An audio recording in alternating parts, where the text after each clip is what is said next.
Defenders of big tech have said, well, they're private companies. They can do whatever they want in terms of moderating content, censoring speech. They can do it for whatever reason or no reason at all. Well, besides that being a legally questionable analysis, it's now literally not true. They were doing it at the behest of government officials.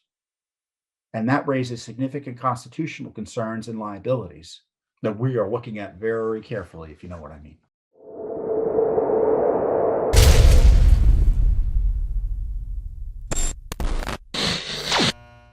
I've always suspected, if you've been following me here at all, that when it came to big tech censorship, it wasn't just big tech involved in the conspiracy against conservatives to suppress and censor them.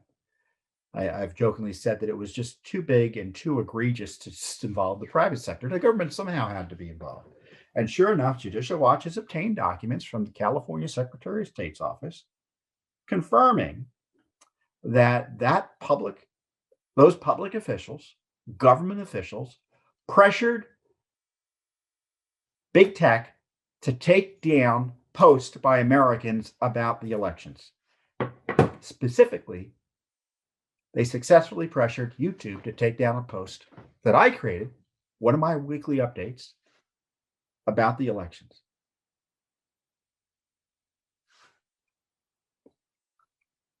They received about 545 pages of records, as I said, that show how state officials pressured these social media companies to censor posts about the 2020 election. Included in these documents, it didn't just involve the government and big tech, it also involved the Biden campaign's front operation.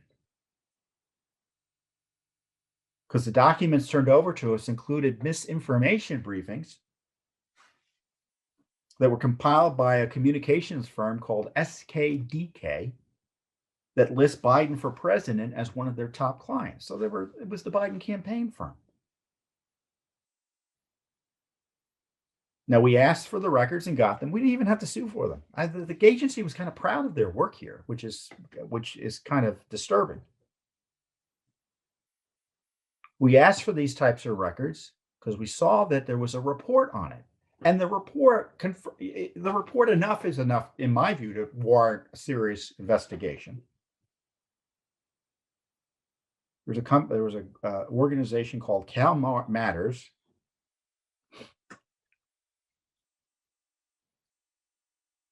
in December that reported the Office of Election Cybersecurity in the California Secretary of State's office monitored and tracked social media posts, decided if they were misinformation, stored the post in an internal database coded by threat level, and on 31 different occasions requested posts be removed.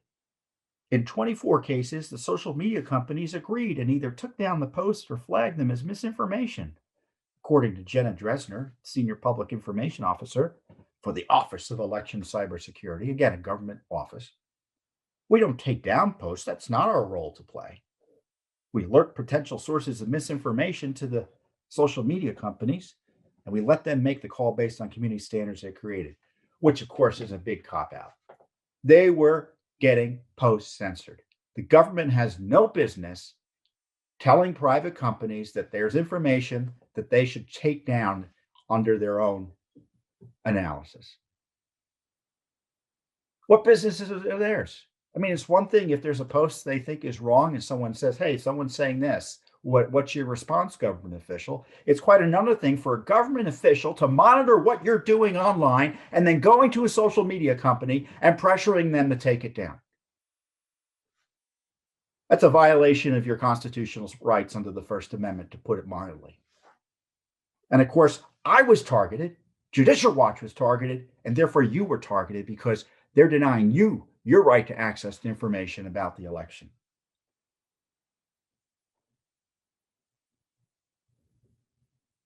They specifically listed a video. We got a chart of the material that they were targeting. And I was on the chart, Judicial Watch was on the chart. And it falsely alleged Head of conservative group Judicial Watch, me, posts video alleging Democrats benefit from incorrect voter rolls and ballot collection. Well, I didn't say that. In fact, on the video they reference, I complain and worry that Biden voters would have their votes not counted as a result of the screw ups related to mail in balloting that I was concerned about. The Secretary of State's office details its communications with YouTube. We wanted to flag this YouTube video because it misleads community members about elections or other civic processes and misrepresents the safety and security of mail in ballots. We didn't do any of that. So that's a lie. The censorship's bad enough, but lying about what they're doing is even more egregious. The chart quotes me describing Judicial Watch's statement about its federal lawsuit settlement with Los Angeles County that will require it to clean up voting rolls. So we were also litigants. We sued successfully the state of California and Los Angeles County in the sense that we settled the case and they agreed, Los Angeles County, to clean up to 1.6 million names on the rolls. I highlighted that in the video, and they targeted me because of it, because they don't like the criticism. That's the way I interpret it. And I also talked about how there was a ruling, a state court ruling, that changed the rules on ballot deadlines and ballot harvesting in a way that I thought was improper. Sure enough, an appellate court overturned the ruling that I was complaining about. They contacted YouTube on September 24th, and YouTube responded, it looks like, by deleting the video on September 27th, 2020, a little over a month before the election. Now, the video is available on our website. We're going to put a link to it below. And I want you to watch the video, A, because YouTube doesn't want you to watch it, and B, because the government doesn't want you to watch it, and C, it's important you watch it and get it out to as many people as possible for reasons A and B.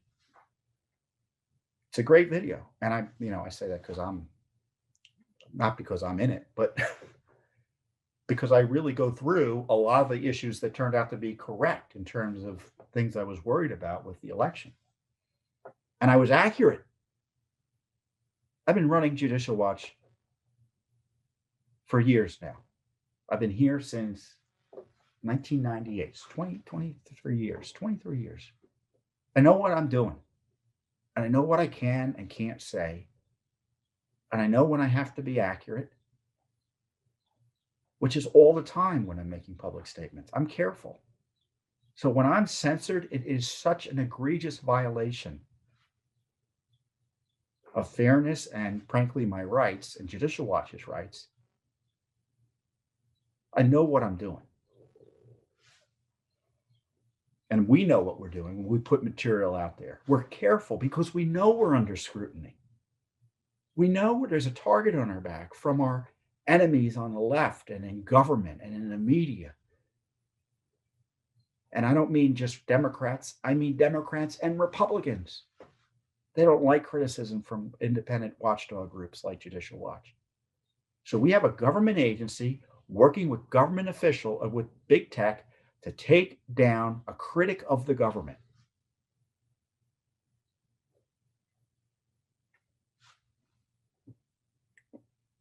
And of course, the Biden campaign targeted me too, because it was misinformation after President Trump, and this is what they specifically highlighted, because President Trump at the time tweeted out my comment, mailing 51 million ballots to those who haven't asked for them increases risk of voter fraud and voter intimidation. Is that controversial?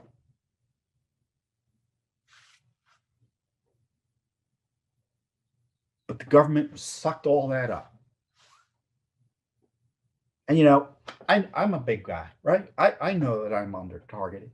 But when you look at this list of others who were targeted, they were targeting, as I said on a radio show the other day, little old ladies from Pasadena. With all due respect, I don't mean to say anyone's old or a lady or whatever. Look, they were targeting regular Americans as well.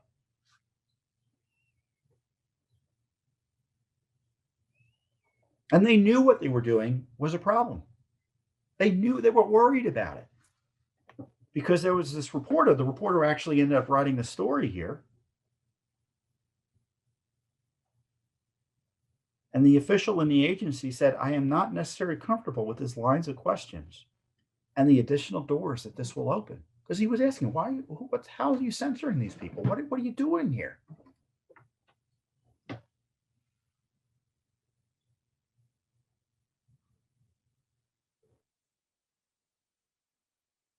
It shows they were working with Twitter, YouTube, and Facebook. And it shows other states were involved in this effort to suppress, quote, misinformation.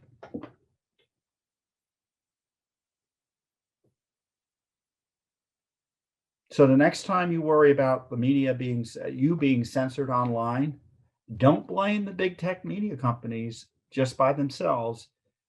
You should be worried that the government's behind this. I mean, we kind of see this with the COVID suppression and the COVID censorship,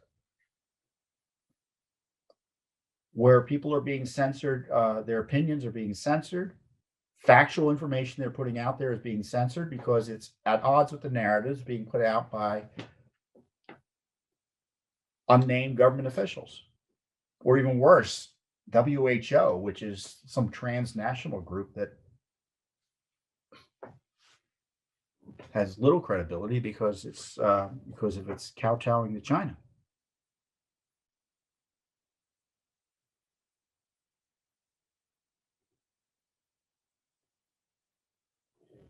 So there's hundreds of documents, so you can go and read them. But I put out the big stuff, and more is coming. We have not only more documents from California, but we have more documents from another state coming out next week. So it's not just California, and it isn't just Democrats. Let me just tell you that. So one of the big lies, as I highlighted in my statement, these new documents suggest a conspiracy against the First Amendment,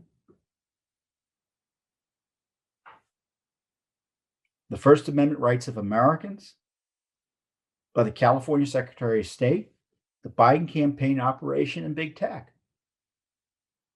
These documents blow up the big lie that big tech censorship is private, as the documents show collusion between a whole group of government officials in multiple states to suppress speech about election controversies.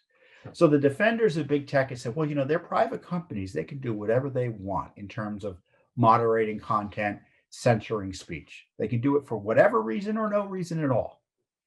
Well, besides that being a legally questionable analysis, it's now literally not true.